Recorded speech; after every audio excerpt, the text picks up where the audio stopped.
Well, good afternoon. My name is Randy Knippel. I'm retired about a year ago from Dakota County as a GIS manager, but I continued to work with the Minnesota Geospatial Advisory Council Emergency Preparedness Committee, as well as the U.S. National Grid Implementation Working Group. And I'll give you a little more detail on that a little bit later.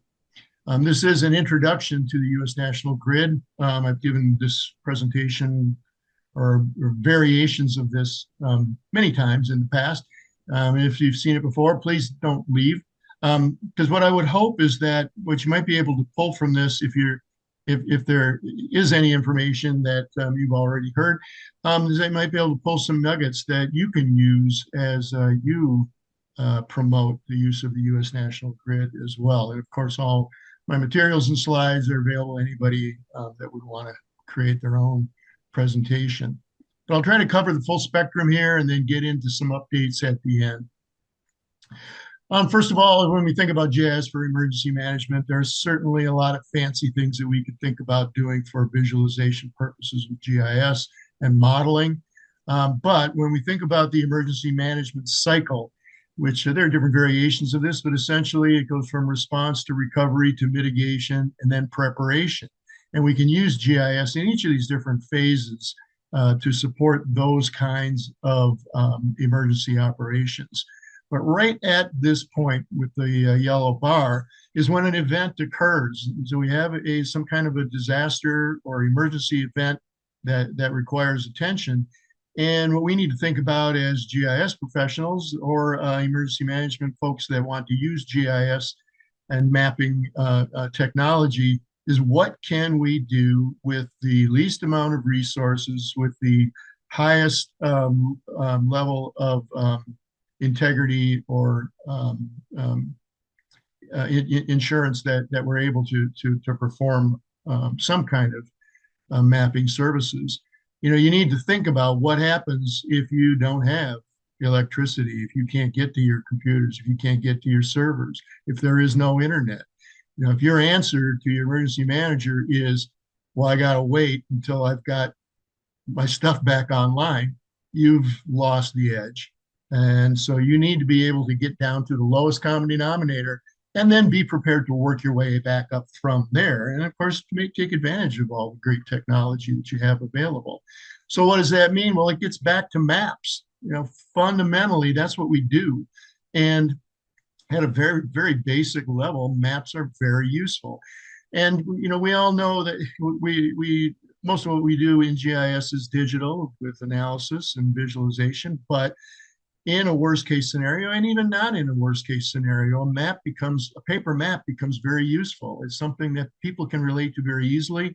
It's easy to distribute. It doesn't require any technology, and it's something that can be used as a training aid as well. So we need to think about that. Is what do we do to make sure that we at least have a map, a copy of certain maps that may be of use in an emergency situation, and then work your way up from there and be able to either adapt those maps or produce other maps that may be necessary. And then we can use maps, of course, as PDF files. And so think about creating maps as a PDF file that you would have available to you in a worst case scenario so that you can at least print some maps and hand them out. And these are still useful even when we're talking about volunteers and deploying resources to the field, even to the general public to make things available to them. So then it's about creating maps and having maps available, but then we have to teach people how to use maps. So how do you describe a location on a map? Well, that's what a grid is for. That's why we put grids on maps. Now, that's certainly something that I believe, kind of lost over time. Is that when I started making maps, one of the essential things, components of a map was some kind of a spatial reference. Where is this map in the world? And that's why we should put grids on maps.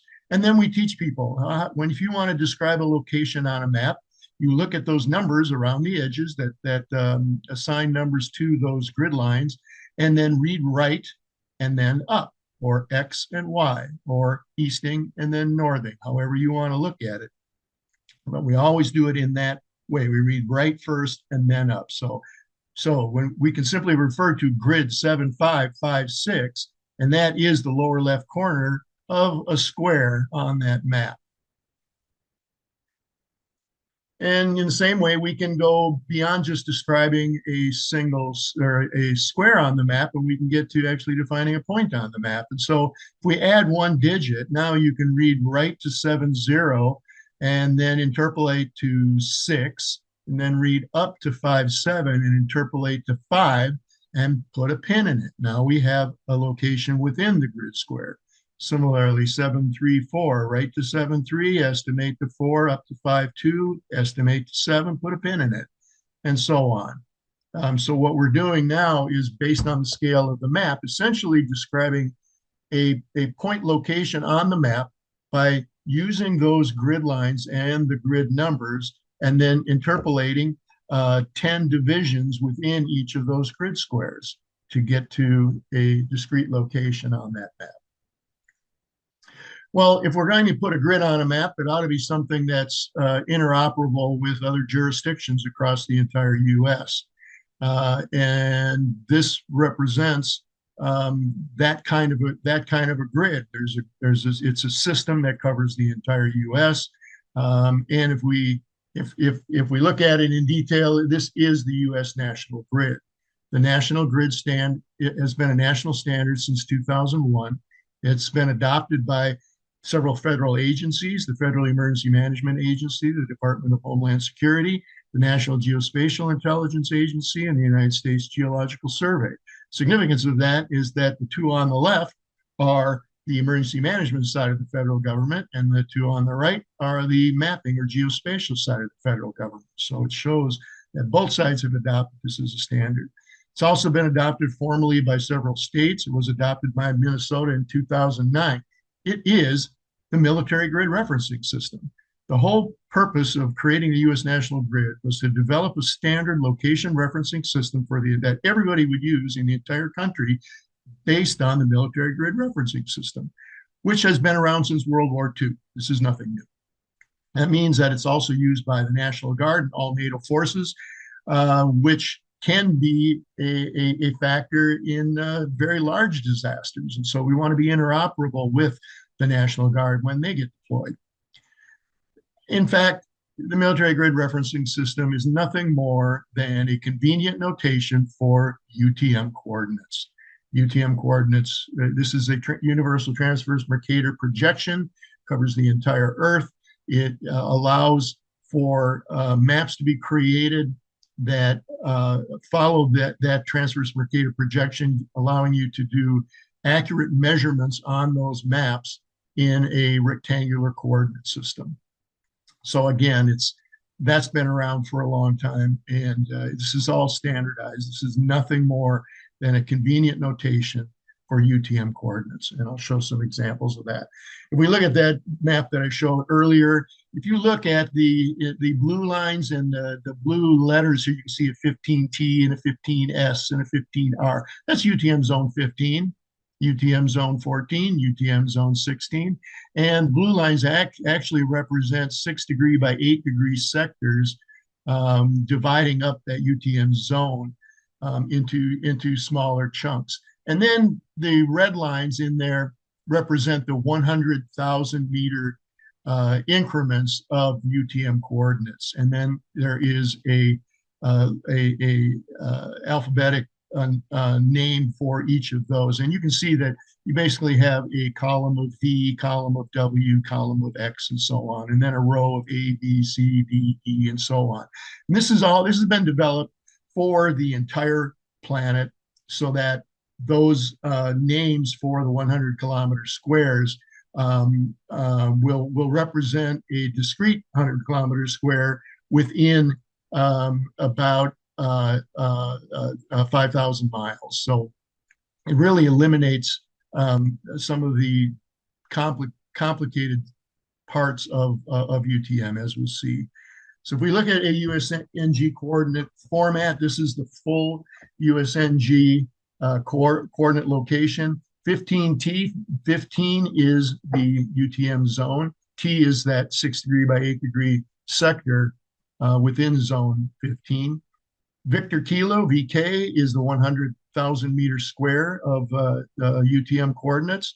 And then the remainder is the actual coordinates after the 100,000 meters digit, so that we're only looking at the 10,000 meters and below precision within those UTM coordinates. So 89134, 64387. So if we break that down, if we first look at the UTM coordinate here, you can see how that relates. So we're really eliminating everything from 100,000 meters up to the millions. And what that does is give us an even number of digits in X and Y. So there's no confusion there.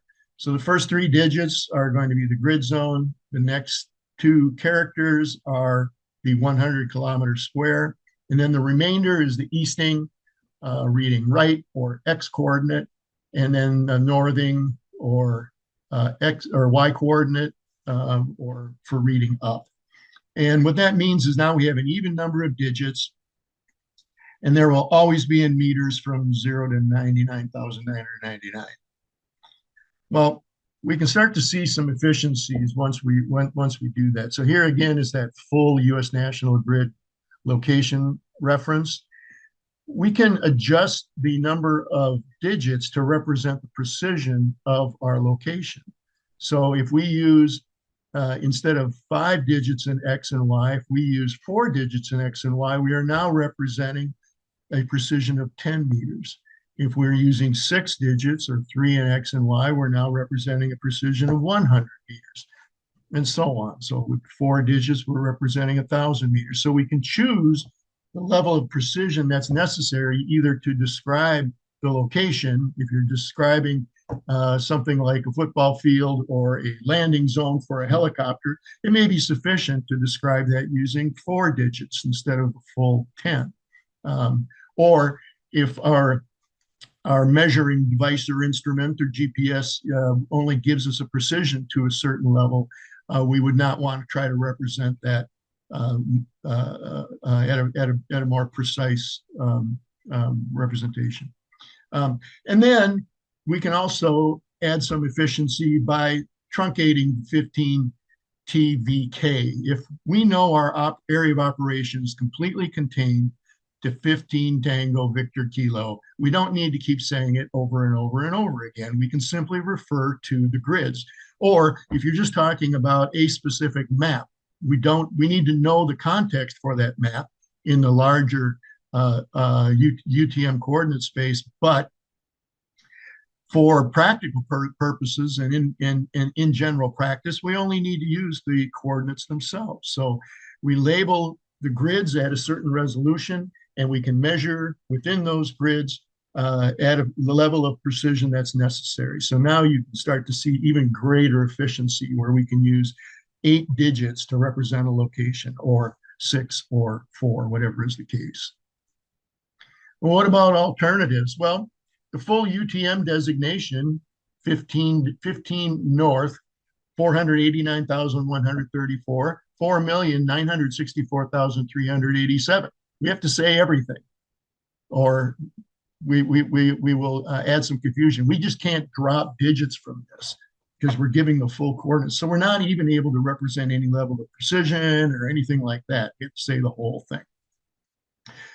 What about local coordinate systems? We can use state plane, county coordinates. We can use an assumed system. Just start with use A, B, C, D, and 1, 2, 3, 4, or something like that. Well, the problem is that that's not consistent across jurisdictions. And so we want to make sure that if our area of operation expands, that the coordinate system that we're using can expand with it without causing further confusion. Plus, if we're doing training for first responders, they may get called to a national disaster in New Orleans or something like that. And we should make sure that they are learning how to describe locations the same way that they are being described in that other jurisdiction. Now, of course, that relies on having appropriate training in all those jurisdictions, which is what this is all about. But what about latitude, longitude? Well, which format of latitude, longitude? If we use degrees, minutes, seconds, that's 24 characters. And I'm just going to say this one because you have to say everything as I will recite it here. 44 degrees, 49 minutes, 58.1 seconds north, 93 degrees, 08 minutes, 15.0 seconds west. And you better say all that because otherwise it could be confused. Somebody might try to switch the latitude longitude, or they will interpret something as seconds or minutes when it's actually seconds or decimals and so on. And that's why there are these different formats. So you have degrees, minutes, decimal, minutes. You have less digits now, but once again, you have to say everything or you could create confusion. And there are horror stories out there of helicopters being sent to a location that was 50 miles away from where where they were supposed to be because somebody misinterpreted the format of degrees of a latitude longitude. And then finally, you can do degrees, decimal, degrees. So you can see the different formats there. If you don't interpret it properly or you don't say it properly, it can be misinterpreted. Well, what about lat long? Well, the big problem is how big is a degree? And the answer is it varies. It's approximately 69 miles at the equator. A degree of latitude and a degree of longitude are about the same at the equator, but the world is round. And that means that degrees of longitude get smaller as you move towards the poles because they converge at the pole. So as an example there, the degree of latitude in the Twin Cities is approximately 69 miles, but a degree of longitude is approximately 50 miles. So it's not a square.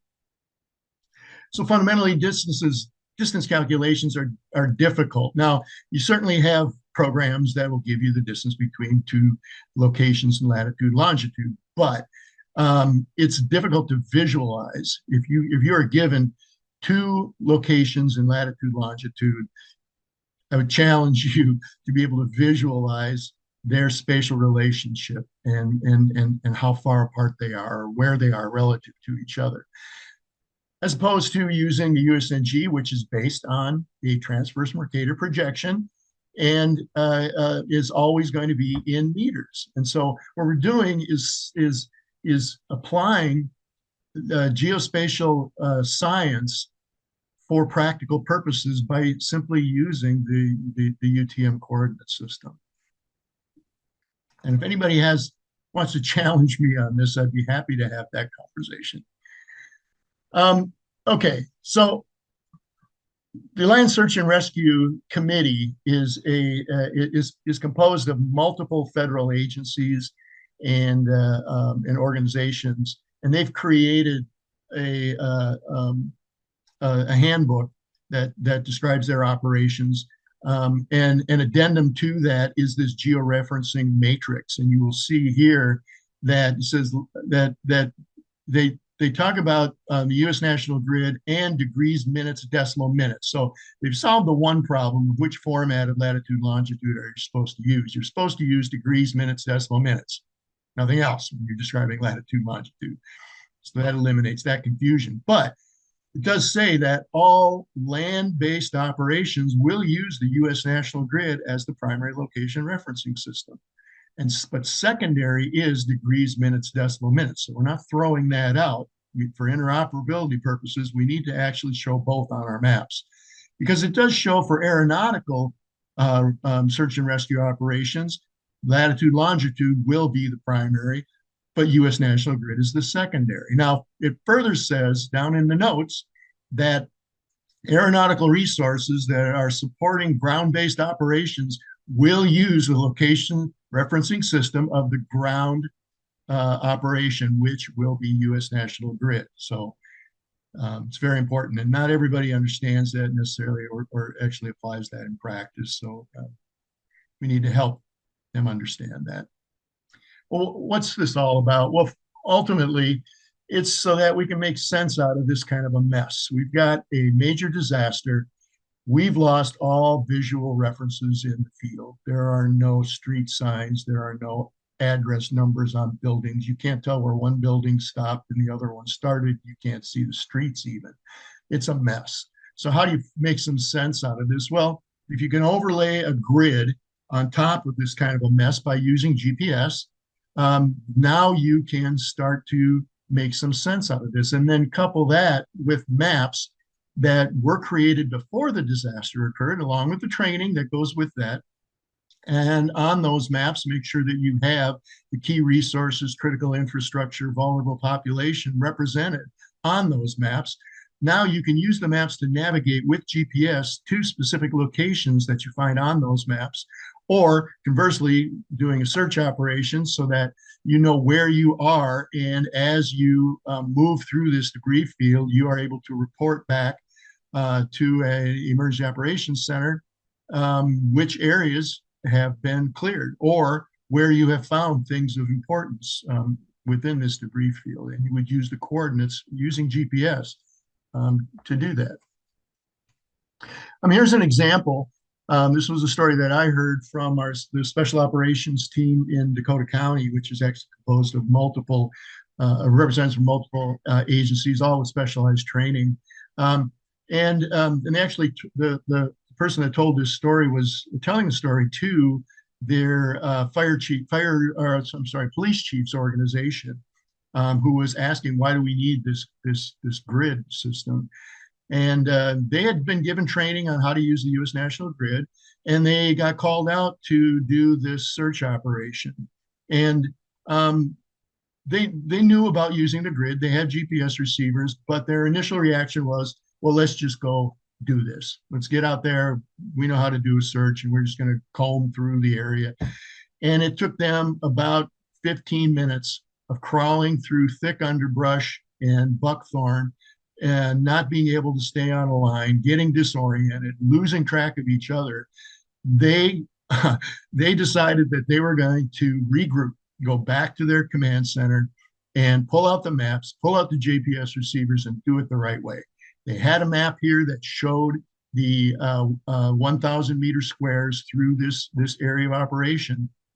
And they systematically went square by square by simply having a GPS receiver on each end of their search line, having a search team separated with 10 meters of separation, and systematically going through these 100-meter squares to clear them. And they went square by square, and they could simply call back with the radio to their operations center and say, grid 880621 clear. And they were able to track their progress as they went through. And it ended up being the operation was a success. And they were convinced that the grid was very useful, and showed them how to make use of their GPS technology as well. So when we think about making maps, again, getting back to the maps, like I said, I work for Dakota County, and we'd get a call from our emergency manager. Hey, we need a map that goes from here to here and has these kinds of layers on it. Can you make me a map? Well, sure, that's what we do. And we'd make the map. Well, but what we need to think about is creating a map series that is more universal. Now, we could still make those maps on request, but the very first map that they use should be something that they already have and that they've already trained on and know how to use. So we should think about creating a standard map series that will be of general use with general information to at least get things going. But ultimately, it could be something that everybody would rely on because they're familiar with it.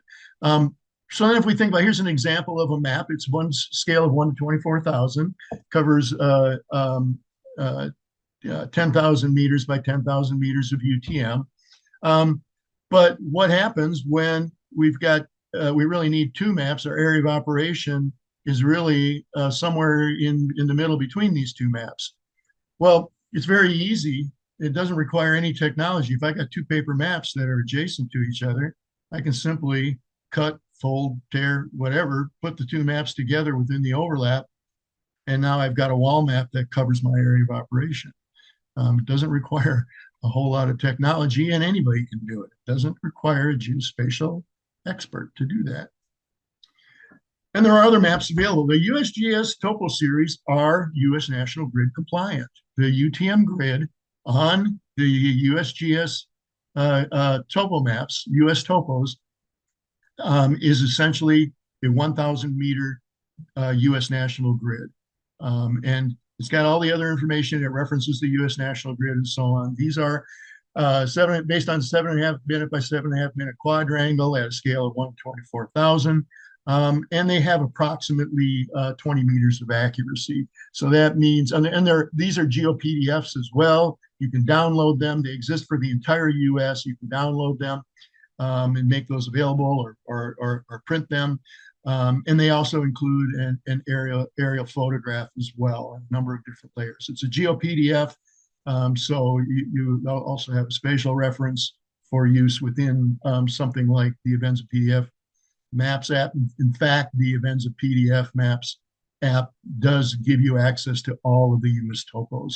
And then we can use something like a grid reader to be able to measure on these maps, and we can measure to an accuracy of 20 meters. So that means that we can really, even though this is a 1,000 meter grid, we can really measure down to 100 meters and beyond to define locations on those maps. I mentioned Avenza PDF Maps app. This is an app. This is a for-profit company that sells this app, but for personal use, it's free. And so you can actually download the U.S. topo maps within your area, but you can also publish your own maps and make them available within the map library. Now, there are people that are publishing maps and actually charging for them, but for a government entity, city or county or state, you can publish maps there, and as long as you aren't charging for it, you can still publish the maps, and they encourage you to do that. So you can publish the maps to their library for free. It really enhances the value of their product. And then the general public is able to use the app at no cost and download those maps and then use them. And then that then ties in with your GPS so that you can navigate within the maps. It'll show your location on the map itself. So I encourage you to play around with that, check that out. A variety of other mobile apps support the U.S. National Grid. You know, we'd like that it would give you a USNG setting. Many of them do now, but you may find it referencing the MGRS, Military Grid Referencing System. And for all practical purposes, the MGRS and USNG are synonymous. It gives you the same kind of a representation, and really most GPS apps are going to support MGRS if they don't say USNG. I want to mention the USNGcenter.org. This is where you can go for more information on the U.S. National Grid. There are a lot of resources out here. I encourage you to check that out. And one of the things that you can find on USNG Center, it's also on the MinGeo site. Really, if you just Google USNG maps, Minnesota, you'll get to the maps that we've created from or through the Emergency Preparedness Committee. We have 10-kilometer maps for the entire state. And these have also been created for Wisconsin, Iowa, Missouri, a number of other states also have similar maps. And essentially it gives you an interactive map that shows you a polygon representing each of those 10,000 meter squares, 10,000 meters of UTM.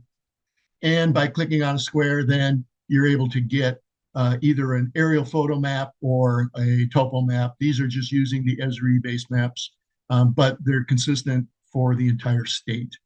So I encourage you to check that out. You can just do a Google search for USNG maps, Minnesota, and you should be able to find that. Also, there is an app called, let me talk about emergency location markers. You see over here on a sign. This is a standardized sign layout and colors and fonts and everything else that represents a U.S. National Grid location. And here in Dakota County, we've put them on the wayfinding signs within the regional parks. That then is complemented by an app called usngapp.org And that looks like a website, and it is. But what it does is actually install an app into memory on your device so that you don't need to keep going back to that website. It's installing it in the memory on your device so that even if you don't have an internet connection, once you've accessed it, it's on stays on your device, and even if you don't have an internet connection, it'll still work. Plus, it's very useful, and I've heard stories of first responders directing the public to usngapp.org so that and telling them just read the numbers that you see. It's very easy to give instructions to the public or anybody if they have a smartphone, to be able to establish their location in US as a USNG coordinate reference. And it also has another, if right up here in the top is a little button called search. And if you click on search, you can key in a USNG location, and then you can view that on Google Maps. So it works the opposite way as well to determine where a U.S. National Grid location is. Another website out there is mappingsupport.com. This is a application developer that's created an app and a number of different focused apps for a variety of purposes. He is for profit, but I want to highlight it just because he's also a very strong supporter of the U.S. National Grid.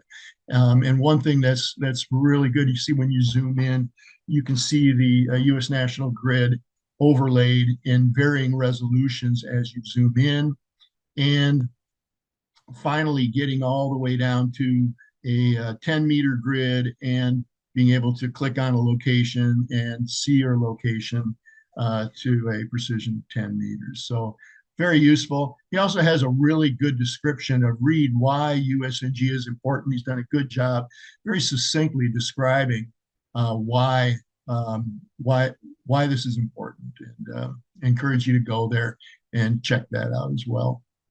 He has another app similar to the usngapp.org. It resides in the non-volatile memory on your device after you access it. And it gives you the ability to look at your location in a number of different formats, including the U.S. National Grid or NGRS. There are a number of other websites out there. It may not say USNG, but because the USNG really is just the adoption of the military grid referencing system for civilian purposes, you can go and find websites that talk about military training for MGRS. Or in the same way, there are the same techniques are used for wayfinding for backcountry trekking. If you're going back into the mountains, you're probably going to be using a U.S. topo map or something like that, and measuring on it and using the coordinates there. So a lot of these different trainings are really just showing you how to use the U.S. National Grid. And again, there may be military parallels to that. It's all the same. I didn't mention that, the military grid referencing system is taught to every recruit in the military. And then it's certainly used to greater degrees with those that are actually deployed to the field. So it was designed to be simple to train, simple to use, as well as minimizing the chances for any kind of confusion or misinterpretation of these location references. So forward observation posts can relay back grid coordinates to a firing position and make sure that it's not going to drop on top of them. It's important stuff. Iowa Task Force 1 has a website. You can't Google it, but you can find, because I'm sorry, their videos are on YouTube, but you can't find them on YouTube because it's on a private channel. But if you go to their website, then they have links to various training videos, and these are very concise, a few minutes. See, this one's 8 minutes. The previous one was 8 minutes, but they're very concise, as I said, and something that can be used for general training purposes. I encourage you to check that out as well. You just Google Iowa Task Force 1, or remember that URL. I want to give a shout out to NAPSG. NAPSG is the National Alliance for Public Safety GIS. They are a nonprofit 501c3. They also support the U.S. National Grid in a variety of ways. We worked with them to create this implementation guide to the USNG, which you can download from the NAPSG website. They also have a number of virtual trainings, as I list here, on the USNG specifically, but then they have other resources that will integrate the use of USNG for other specific emergency management response purposes. Encourage you to check that out. You can just Google NAPSG, you'll find them. They've also created something called the Situational Awareness Viewer. The nice thing about this is it also has a U.S. National Grid overlay. And as you zoom in, it continues to show you higher degrees of precision on those grid lines. That's all configurable. And that is through, let's see, they are using, that's an Esri application that was created. It's using something called the Grid Overlay widget. Now, the Grid Overlay widget was created for Web App Builder, which has now been retired. We're now, the next generation is Experience Builder. And I want to give a shout out to all of you. We need help. The Grid Overlay widget at this time has not been migrated to Experience Builder, and they really don't have any plans for it. Now, we did have somebody from NAPSG that posted on the Esri community the need to migrate this Grid Overlay widget forward to Experience Builder, and I've commented in as well. There are 430 people that have looked at it, and there are only 2 of us that have commented. If you can, please go out there and help strengthen the case for migrating this widget forward.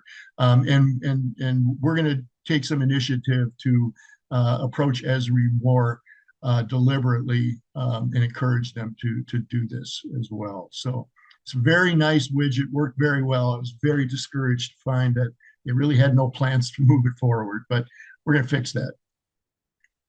ArcGIS Pro does a very nice job of representing grids and U.S. National Grid specifically. Here I'm just showing an example at a grid zone boundary where you actually have to have 2 different grids. You can't just extend one grid over into another grid zone. Each grid zone has its own grid, its own UTM projection. And so this is a correct representation of those grids, and ArcGIS Pro handles it very well. You're able to specify a grid and specify that it gets clipped at the grid zone boundaries. So works very well, does all the labeling properly, and they really did a good job on that. Encourage you to check that out. Steve and I both mentioned the USNG Implementation Working Group. This is something that we're involved in nationally. We have a number of people across the country that are involved in this. If you want to get involved with something pretty exciting at a national level, this would be a great way to do it. I encourage you to do so. Just talk to Steve or I. We'll make sure that we get you engaged in this. You can go to usngi.org to learn more about it. There's a bunch of information out here on what we're doing. And there's at the bottom of that web page, you're able to find us on Facebook, YouTube, and LinkedIn, and encourage you to engage there too. The more people that get in there, follow us, the stronger our presence becomes on those forums. And that's important because it helps you get recognized for other purposes. So please take some initiative, go out to usngi.org. Go to our Facebook, YouTube, and LinkedIn pages and follow us. We'd appreciate it.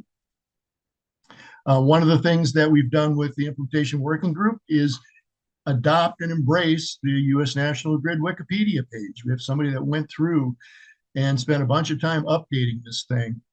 It was woefully out of date and weak on information, and you did a very good job of updating it. I encourage you to go check that page out as well. And we will continue to update and maintain that going forward.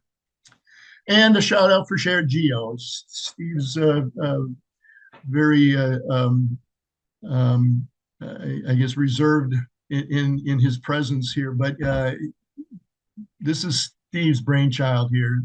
Shared Geo and Shared Geo provides the fiscal sponsorship of the USNGI. So that's no small thing. And we're really thankful for the role that Shared Geo has played in helping to continue to promote the U.S. National Grid in a variety of other things too. But that's the thanks really goes to Steve for taking the initiative on this and for making sure that this all continues to move forward. The vision is that at some point the U.S. National Grid Institute will become its own 501c3 independent of Shared Geo, but it's really nice to have an organization like that that is already established as a nonprofit to really sponsor something like the U.S. National Grid. So with that, this is my funny little ending slide, but the message here is that you, as someone who has become familiar with the U.S. National Grid, it's incumbent on us as GIS professionals, as emergency management and response professionals, to spread the word, share the message. This is important. If you have a disaster and you don't have any kind of consistent location referencing system, there's going to be some confusion while you figure that one out. And people will just make stuff up. Whoever's got the loudest voice, you're probably going to do it the way they want to do it. But it should be done with the U.S. National Grid, and we should already be trained in how that works so that we can hit the ground running with the use of the GPS technology that we have available to us. So it's important. Please do your part, spread the word. And with that, I'd be happy to answer questions. Randy, we hear you loud and clear. Um, I I think you're getting some applause occurring right now. Okay, Um, thank you. um, but to stimulate the conversation, um, I'm wondering if there's somebody that we could put on the hot seat, like maybe Georgiana. Would you have a question about U.S. National Grid? So Georgiana is actually joining us from Florida State University, and she does a tremendous amount of work on trying to um, help the greater academic community understand the utility of U.S. National Grid for for statistical modeling would be an example. And I think that is an often overlooked ability. I think in the bullet that I put out, we talked about emergency management, emergency response, and emergency services sector. We've got the reality of the academic world and their modeling. And to the degree that it potentially serves other purposes, as we've talked about with trail management and things of that nature, there are lots of different ways that U.S. National Grid can be leveraged. So, Georgiana, do you want to talk just for a moment about your work at Florida State University? Going once. She Oh, cannot unmute. she I can can't. I can I can just give just the Sure. 50,000 foot perspective on that. The interesting thing we talk about the different levels of precision by just using an appropriate number of digits, and what that represents is a certain level of precision relative to the UTM coordinates. So you're either talking about 100 meters or 1,000 meters or 10 meters. Well, um, if you use those squares, let's say you use a 10-meter square to do some data collection. And so now you have all your data down at that level of granularity. It's very easy to aggregate that by simply dropping off the digits to the right. So if you want to know, if you want to do some summary at 100 meters, you don't have to do any kind of spatial analysis. It's simply done. You can do it in a spreadsheet, you know, because you just simply drop that or look at just the digits at the level of precision. So you got all your data at a granular level of 10 meters. It's very easy to be able to do a summary at 100 meters or 1,000 meters, you know, and all you're doing is just dropping the digits off of those data records and using that to do the summary. So it's really very elegant. I think it was a very unique approach that I found very interesting. One other instance that I would like to um, mention is recently the Institute has been working on a letter to send to the U.S. Census Bureau because of the reality that, for instance, during the pandemic, you really didn't have any granularity about where things were happening because the lowest level that anybody had any level of accurate data was down at the county level.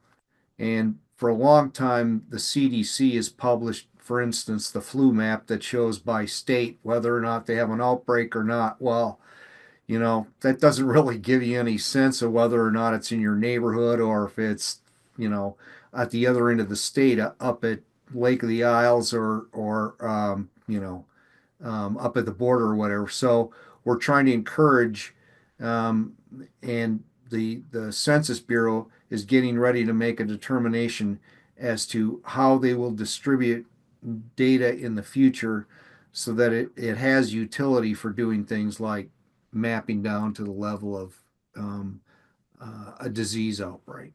So, Hey, Steve, I had one more note here that I wanted to sure. bring up since we have a captive audience here of people interested in the U.S. National Grid. You know, um, as I said, I've been retired for almost a year. Steve's been retired for a number of years. We're continuing to do this because we're passionate about it. One thing that we haven't done a good job of is succession planning. I'm not going to be doing this forever, neither is Steve. We need to find some champions that can assume this leadership role. Don't be afraid of it. I mean, it's exciting and it's fun to be able to certainly get involved with something like the Institute that has national significance. And we have a number of real good people involved in that. And so if you have an interest, we'd really like to have you engage.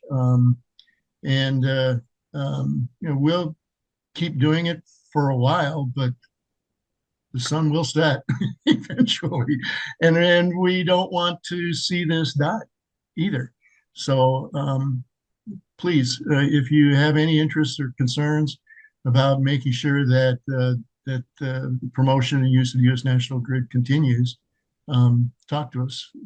We'd really like to talk to you. Point well taken. Thank you, Randy.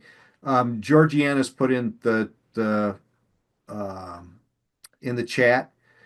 If you want to learn more about how at Florida State University they're continuing to push the envelope on how it can be used for statistical analysis, the website is usng-gis.org. I would encourage you, if you have any interest in that area, go take a look at that. The floor remains open till I count down and then we'll call it quits. Are there any questions? Going once, going twice, gone. Okay, well, thank you everybody for joining us this afternoon. Um, we're down to the point where we're done early. Appreciate the fact that you've been here today, and we hope that the remainder of your week and your upcoming weekend are enjoyable. So thanks for joining us today. Take care. Thanks, everybody.